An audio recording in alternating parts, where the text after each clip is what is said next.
জমি বিক্রি করে যাচ্ছি। 7 টাকা একটা জায়গা বিক্রি করে আমরা যাচ্ছি। আমি 5 বছর থেকে পরিকল্পনা করতেছি হজে যাওয়ার। এবার আমার হয়তো আশা পূরণ হয়েছে, আল্লাহ তাআলা হয়তো আমাদের কবুল করছে বলে আমি যেতে পারতেছি। এবং আজকে রাত 1টার সময় আমার ফ্লাইট। জমি বিক্রি করে যাচ্ছি। আমি জমি বিক্রি যে নবীর কবরের জিয়ারত এবং কাবা শরীফে নামাজ পড়ি যে সবটা পাওয়া যায়, আমার তো 40 বছর বয়সে আমরা ওই সবটা পাবো না।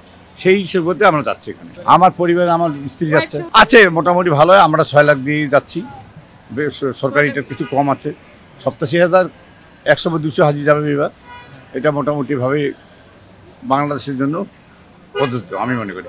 কিন্তু আরও সরকারকে কিছু টাকা যদি কম দিত, মানে আরও 50,000 বা 1 লাখ কম দিত, আরও অনেক ব্যাপক হাজি আমাদের বাংলাদেশ থেকে যাইতো। 4 লাখ টাকা হয় আমাদের 15, আরও 1 লাখ 1.5 লাখ লোক বেশি যাবে। কারণ 8 দিনের জাহাজ, 8 দিনের জাহাজ, অসুবিধা কোথায়? অনেক দিন আগে থেকে নিয়ত করে রাখছিলাম, সে আশা আল্লাহ এখন আমার পূর্ণ করেছে।